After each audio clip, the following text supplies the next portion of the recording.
I'm Heather, and this is the Living with Addiction podcast, where I show you how you have more power than you realize when it comes to helping yourself and your child that's struggling with addiction. Hey, everybody. So today my guest is Kelly Hatcher, and as I was researching her, which is funny because we've become friends, but I was actually researching what her life has been like with her son's addiction because we really haven't talked about it much. And so then I thought about why haven't we talked about it? And I realized that we're both really focused on our future and not our past. And a lot of our conversations are about what we're creating in our lives right now. So I loved having that realization because it's just another way that I see where we're both living exactly the life that we're telling our clients that they can live too. So I love seeing how we really are living that example. And both of our kids are in rehab right now, but even if they weren't, our lives wouldn't be any different. Like our lives don't change because of what's going on with our kids. We're both very focused on creating intentionally. And I think that I can say that we'd both, it's as if the same as it would be with any other kid. Like, of course, your child has some effect on your life. You want to take time out for them. But outside of that, we don't go through that ebb and flow of our life is dependent on what's going on with our kids. And I think that that's an amazing thing to be able to share with the audience, because I know when you're in that place of it feels like their addiction is totally controlling their life, it's hard to believe that it's possible to live without the addiction controlling their life. So that's why I'm excited to have you on today. And Kelly, do you want to introduce yourself? I would. Good morning, good afternoon, wherever we are in the day. I'm Kelly Hatcher. I am a single mom of two boys, a 21-year-old and an almost 23-year-old in a few weeks. And my oldest is still, after we're going on 10 years this month of struggling with drugs. It started with weed, obviously kept going, and it just kept going. And from pills to, unfortunately, heroin, even more unfortunately than fentanyl, benzos. And now I think he's more of like just the garbage can, like anything anybody would throw at him, he would try. So it just progressively has gotten worse through the years. He's been in over 16 rehabs. I couldn't even tell you how many detoxes. Um, but it's been a journey.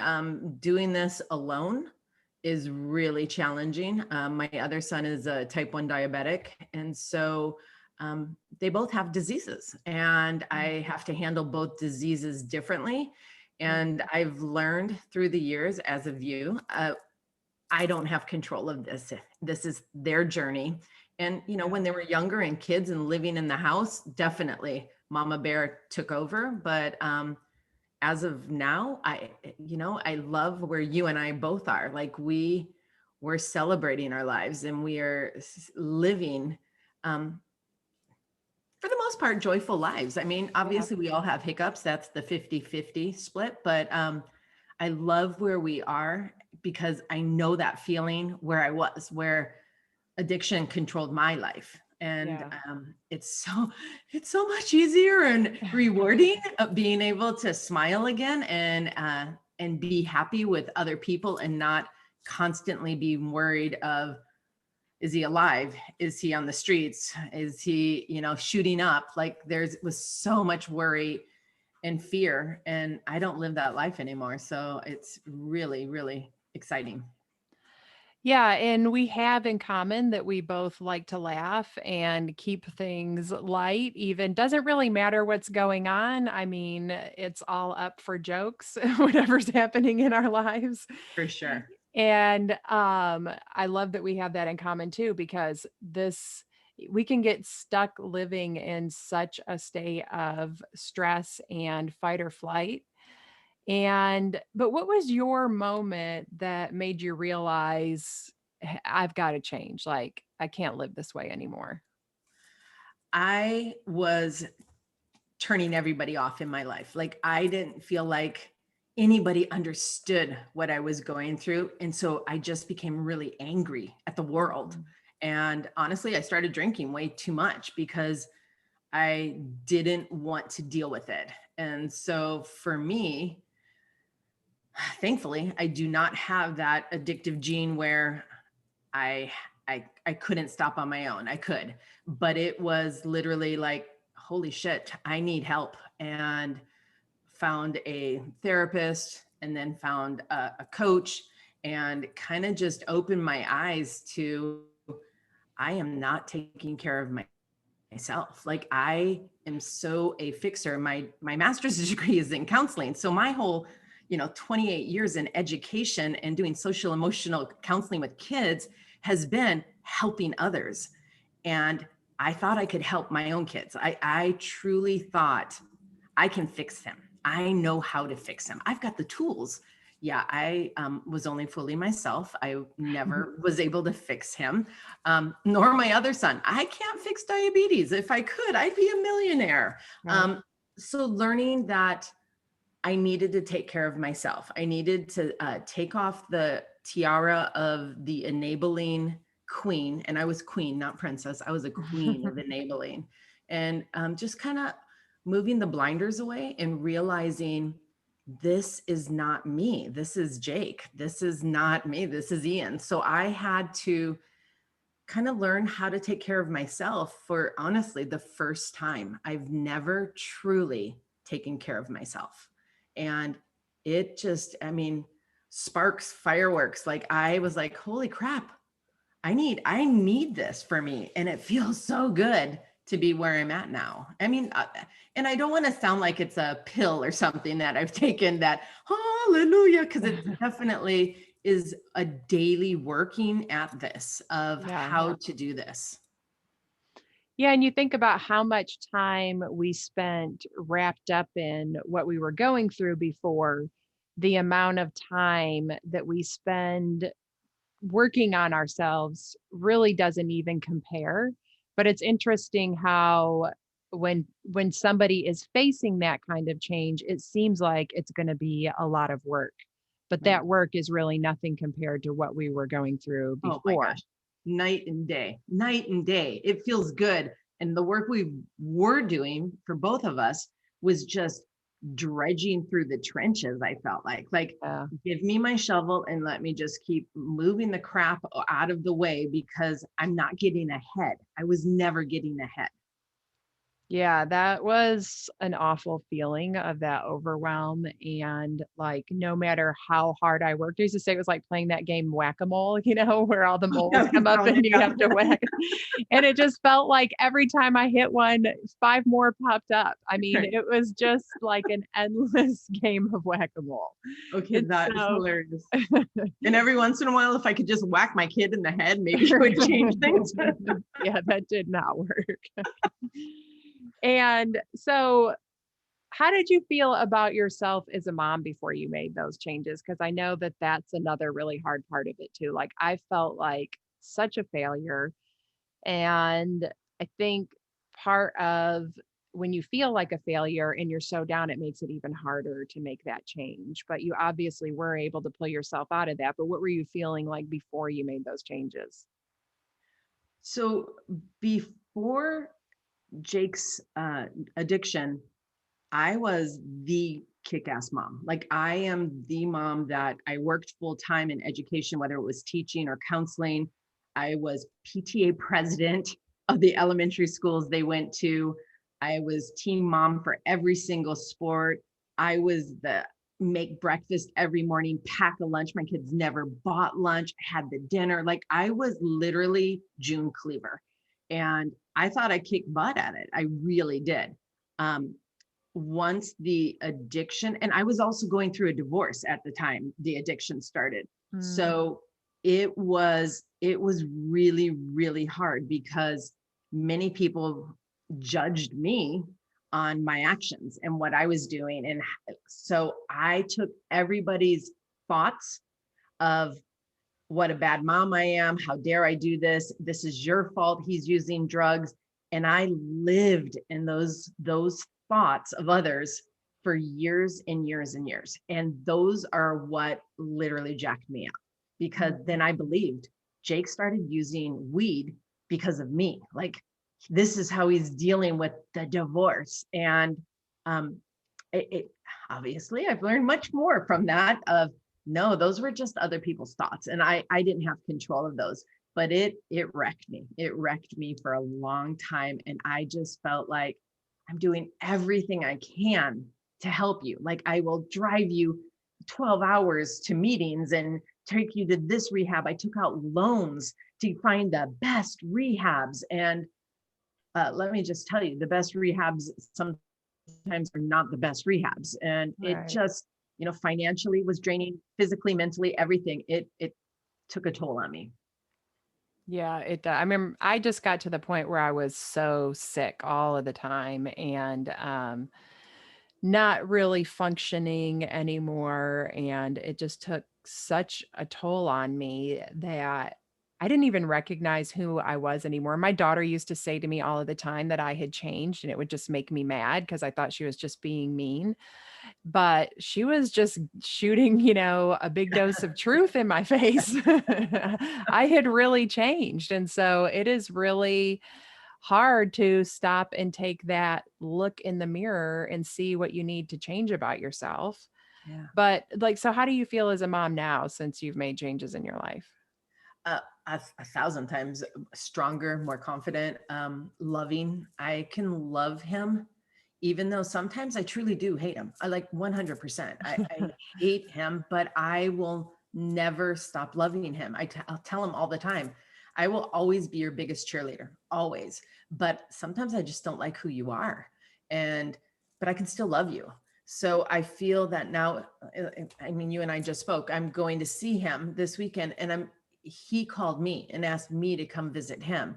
And I wait for those type of things. So, we text on occasion, but it's not a daily, where are you? Do you want to see me? What can I do? It was Yeah. always like that before. And now it's like, yeah, Jake, I'd love to come see you. So I've taken that step back. I moved since his last 2 rehabs, and he still to this day doesn't know where I live. So for me, that's just a boundary where I've kept until he is in a better place. I feel comfortable with him not knowing where I live. And I've had people like, how could you do that? Very easily. I need to set these boundaries for me so I feel healthy. So if I leave, I don't have to worry, is he going to break in? Is he going to steal this?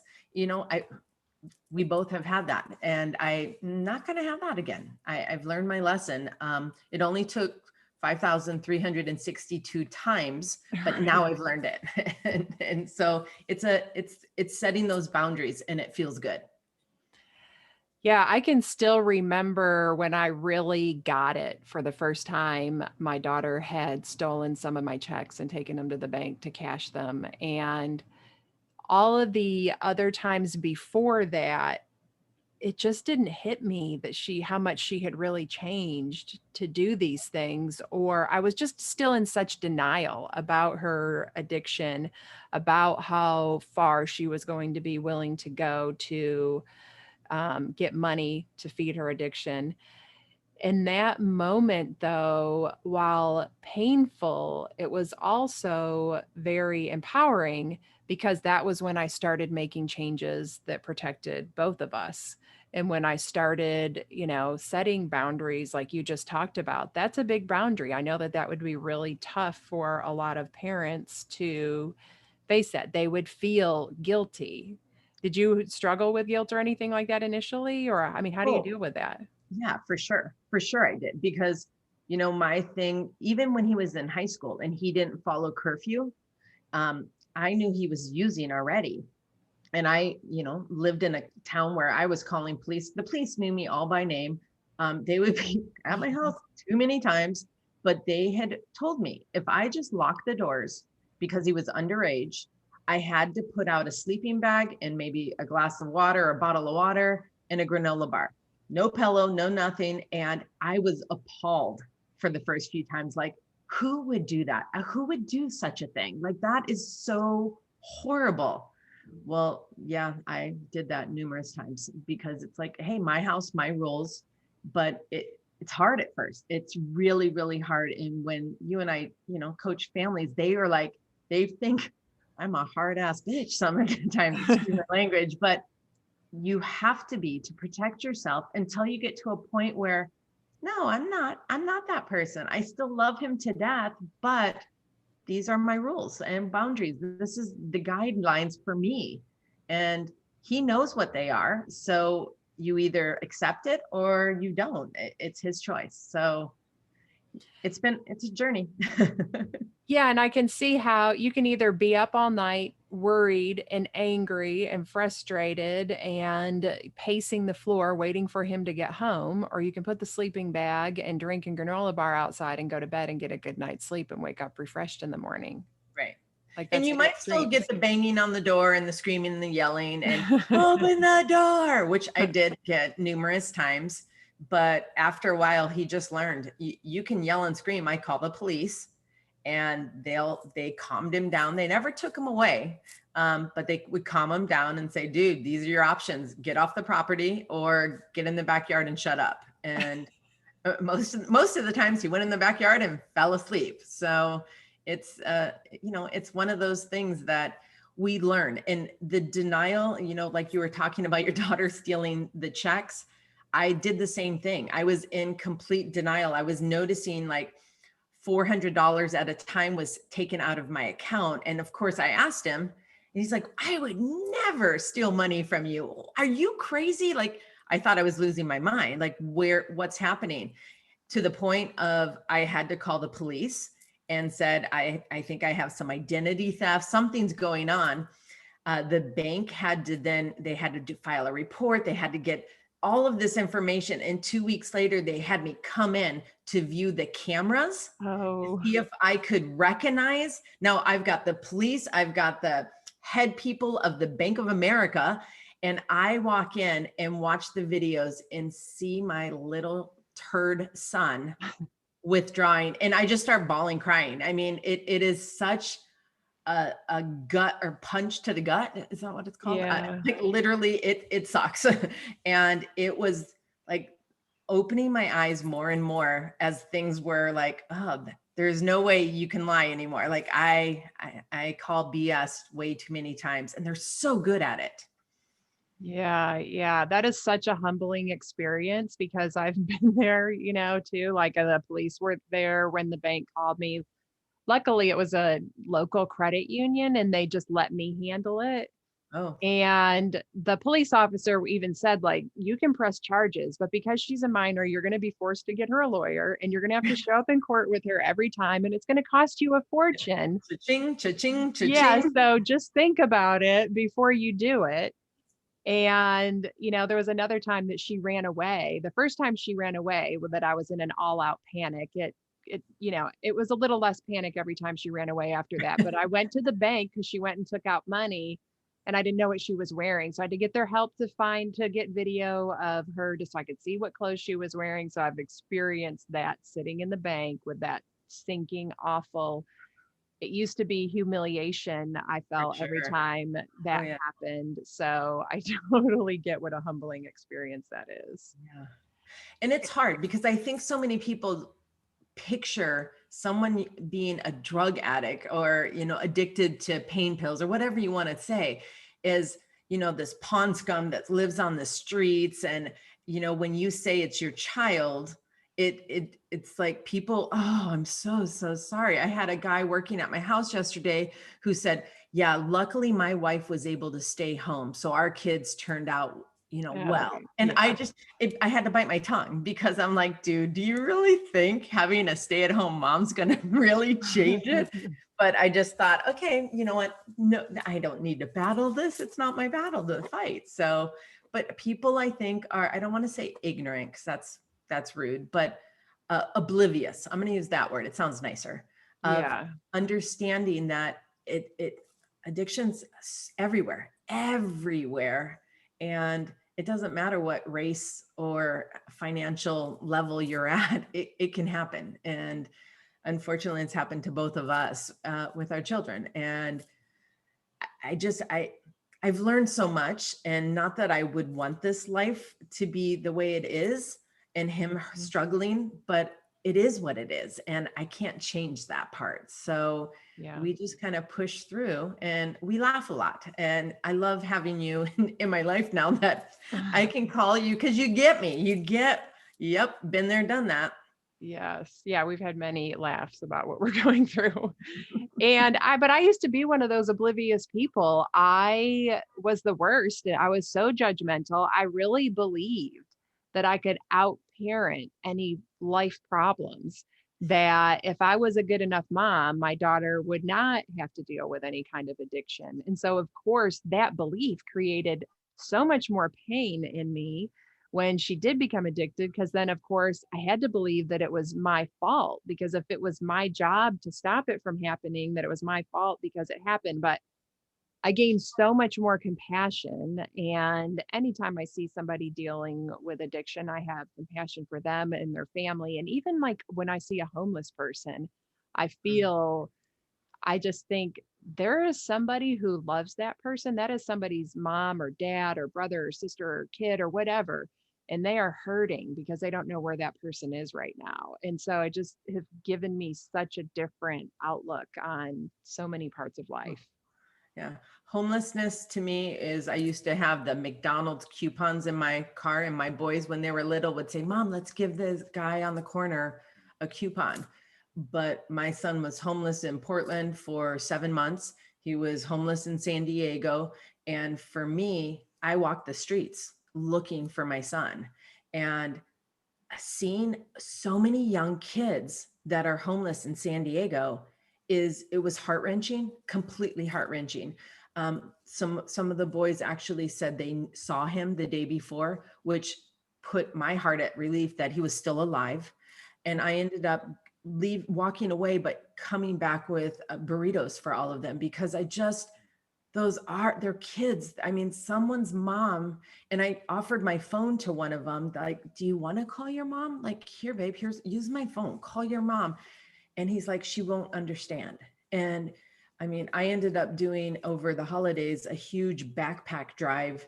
And we went down and gave backpacks with, toiletries and blankets and socks. Socks are the number one need for homeless people. So I always have backpacks in my car. So any corner, if I see someone, I give them a backpack, because that was my kid. And I would never give money, not in a million years, but I will give you toiletries and I will give you socks, because I want you to know you're cared for, like somebody's thinking about you. Yeah, that definitely tugs at my heart, because my daughter, she always carried a backpack. And think of that differently now. Every time I see somebody walking with a backpack, I wonder. And I didn't have to deal with near the level of homelessness that you did. So I know that that is most parents, like one of their top fears. So how did you deal with that during that 7 months? Was this before you started your own recovery or after? It was literally while I was going to therapy. He was Okay. up in Portland for the 7 months, and I, I moved into Portland for a sober living house, because I thought, get out of the state of California. That will be smart. I Right. was a smart mom. I was really smart, knowing that Portland is the number one heroin capital and where all the needles. And what do you know? He really liked heroin when he got there. Mhm. So he got kicked out of the rehab. Um, I don't know. He's made it for like 5 months, then got kicked out, and then lived on the streets. We still had communication. I was still able to talk to him until it got really bad, and everything was stolen from him. So when I could not find him, I was calling hospitals. I was calling police stations. I was calling morgues. I thought my son was dead, and it was horrible, because I didn't have answers, and any police station said, here in Portland, you will never find your child. If he's dead, they won't identify him. He's kind of like a Jane Doe, and you'll never find him. Like, they Oh my put God. the final like closure that I lost my kid and I don't know where he was. And by chance, I was driving to work one day and a phone number that I didn't recognize, a private number, called, and it was his voice. And I literally thought I was going to get in. I just started bawling, had to pull over on the side of the road, and he wanted help, and he didn't have any ID. He couldn't even get into a detox, and he had long blonde dreadlocks, and he was infested with lice. So nobody would take him because he had lice. I mean, it was, when people say rock bottoms, I truly don't believe in rock bottoms anymore. But to me, at that time, that was rock bottom. Like, you can't get worse than this. Yeah, he could.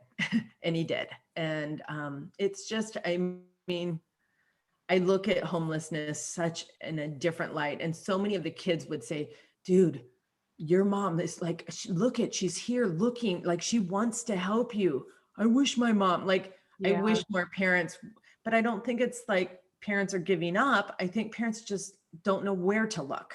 How do you find your child when they're out there and they're using and they're living on the streets? It's just, it's a scary feeling. Yeah, that is definitely, I can't even, that's a rough story. I would have really struggled with that myself. It's hard for me to even hear about you going through that. And I know that, there could be somebody who ends up listening to this that's in that situation. And you said, so after he called, is that when you went looking for him, or had you been looking for him before that? So when he was in Portland, because I've never been to Portland. I didn't even know where to. So mine was here in San Diego, just calling all the places. When I went looking for him is a few years later when he was living in San Diego. Okay. And then he was in the hospital during COVID for 42 days with a lung infection, and his body was going into sepsis.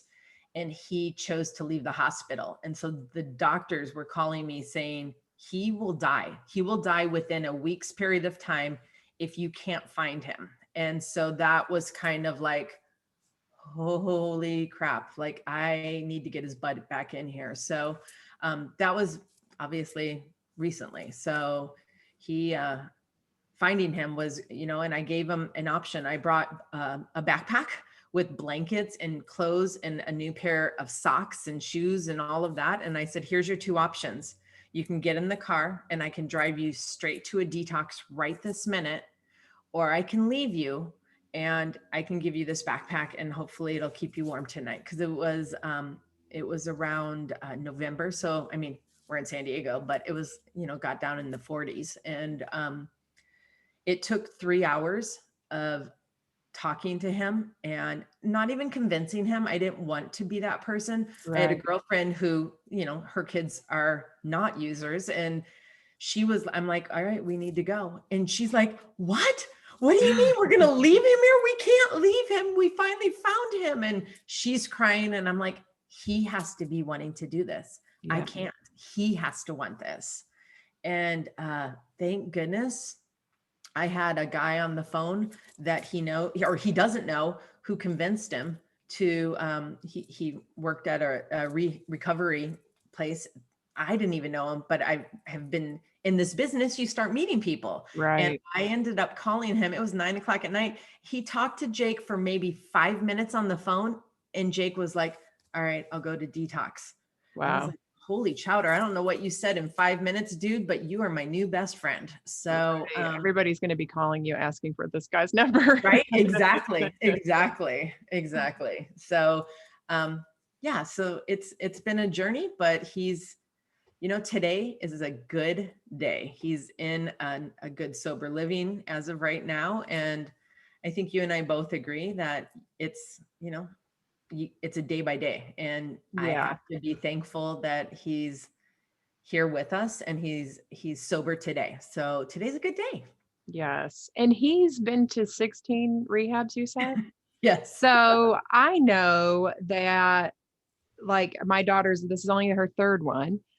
And it's difficult sometimes to be supportive and know, like, I know a lot of parents really struggle with that. Like, how did you not lose hope and figure out how you were going to support him in this process 16 times?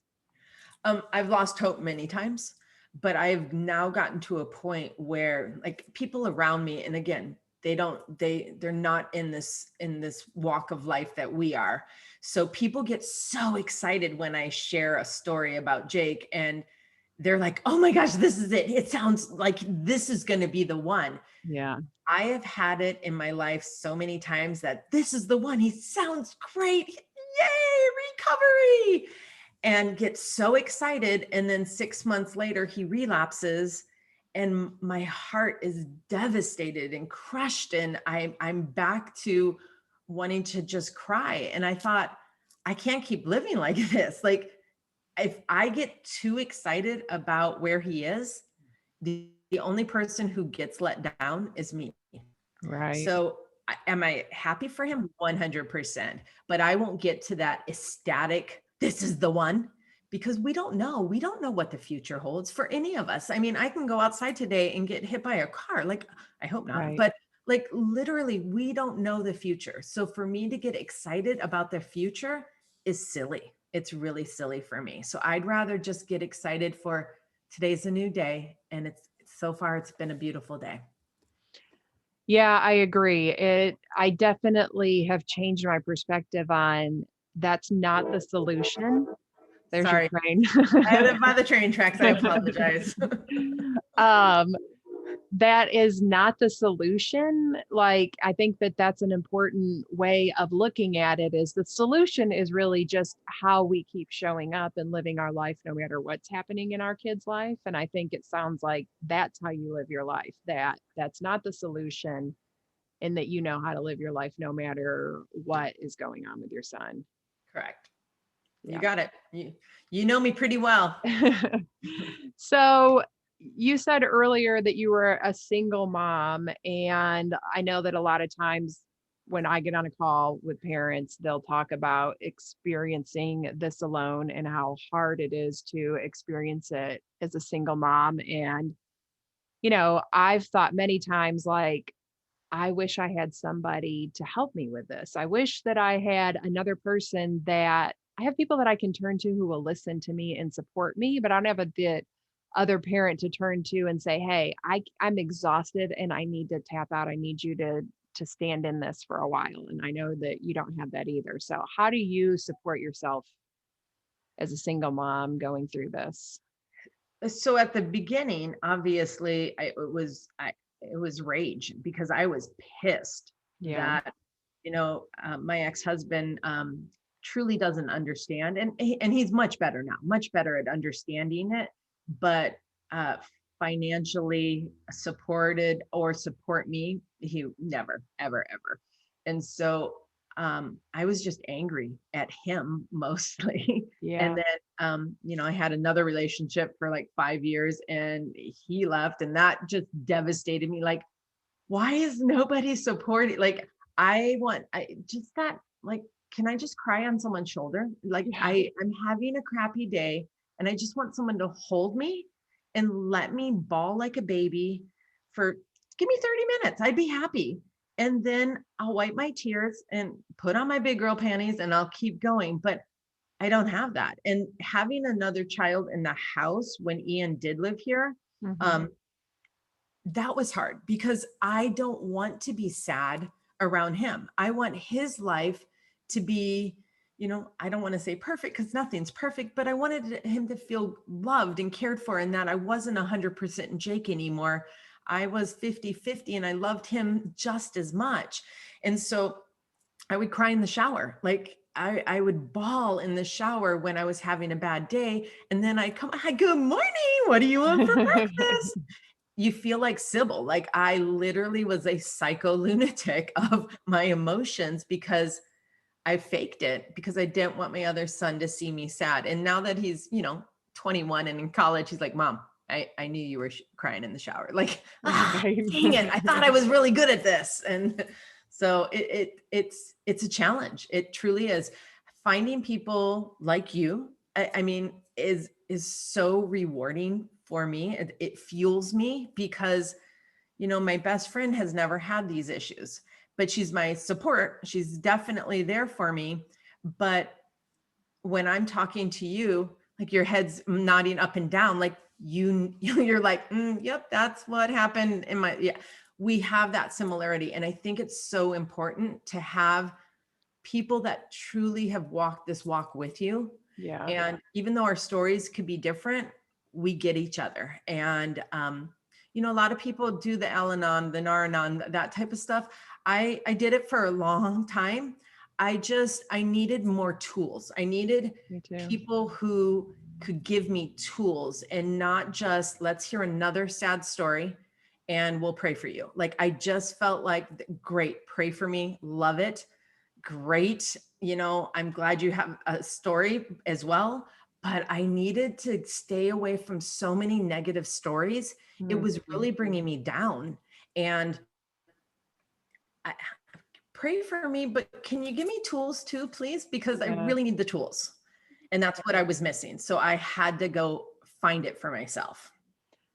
I totally agree with you. I went to hundreds of AA and Al-Anon meetings, and like my life was devoted to it when I was married to my daughter's father. And I'm grateful for what I learned, but I got to a certain place of I need more tools, just like you.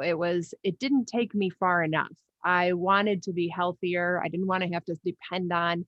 And the other thing is, every group is so different. It's hard to find a group that is focused on solution and people aren't just talking about problems for an hour, however long the meeting is. So I loved that. For me, when I first really heard coaching, I was like, wow, that really aligns with Al-Anon, but it's like the college level that I'm Exactly. looking Yeah. for, so I really understood what I needed to do and why I needed to do it and why it would work. And so I get that. um I agree. We need more tools. And that's why I'm always like wanting to bring other options on the podcast just to open up so that people feel like they have choices. I felt like I had no choices. I don't know if you felt that way I too. did. I did. And even like the Facebook groups, I know you and I have talked about different Facebook's groups. I went in there when I finally got my, certified. I was trying to collect data. So I went on a bunch of, mom struggling type of like Facebook groups. And it just brought me down again. And I obviously had control of it of, okay, I'm done with this because Right. I could only spend 15 minutes because every single story was, I don't know what to do. I want to kill myself. My son killed himself. There was not a lot of joy. It was all, and to me, that all that does is make me worry and anxious, and that's not what I need in my life. So for me, I try to stay off of those, and find things again that will bring me happiness that I can be grateful for, versus, oh, I'm so sorry, I'm so sorry, I'm so sorry, everybody's so Yeah. sorry, and I don't want to be sorry anymore. I just want happiness. Like, let's live our life, let's party. Maybe not Yeah. party, but party. Yeah, and be able to give each other solutions and not focus on the problem. So I get people need to vent sometimes, but then we also need to be able to say, okay, well, here, this is what you do in that situation. And Correct. I never got that anywhere else before. And so that's why I'm like shouting it from the rooftops now. Um, I'll stand up there with you and shout, babe. yes. So let's end with self-care. So I'm doing this series of interviews because I'm having my surgery on June 1st and I'm going to be playing them while I'm recovering. So I'm going to be focused on self-care. Like, how do you put your own oxygen mask on first? Like, I know that you love to walk. Sometimes you mentioned going several times a day, but what else do you do to really keep your mental health intact? So every morning I get up around 6:15 and I do a meditation, and then I do a 15-minute coursework of, it's all mindset type stuff. So like this month, they're 10-day usually, and they're like, I did one on jealousy, I did one on finding joy. So I'm always working to make myself more knowledgeable. Like I have to get that. The meditation has been really helpful for me. Yeah. I just bought a spin bike for my birthday, for a happy birthday me. So, and I'm trying to do more of healthy eating type of stuff and just be aware of me and how to stay healthy as I'm getting older. I want to have a good mind, a good body. And, I live on it's a 3-story. So I'm doing stairs left and right. I got to make sure I can get up these stairs. So Right. that's part of it too. So I'm sure that people are going to want to know more about you. How do they find you? They find me on New Day Family Recovery. That's my Instagram, my Facebook, and my website. I'm all about every day is a new day. And so New Day Family Recovery, that's me. Well, I really appreciate you being on today and taking the time to share your story. I think it's really important to hear people who are living in joy and creating the life that they want, because so that we don't get just so stuck in feeling like it's impossible. So thanks for your time today. You are very welcome. And know that I am thinking and sending you beautiful, positive thoughts for your surgery. Thank you. Absolutely.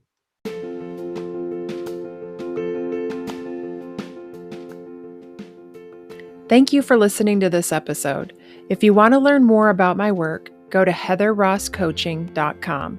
If you want to help other parents who are struggling with a child's addiction, you can do it 2 different ways. First, you can share the podcast with them directly, or you can share it on your social media. Second, you can leave a review. Talk to you next week.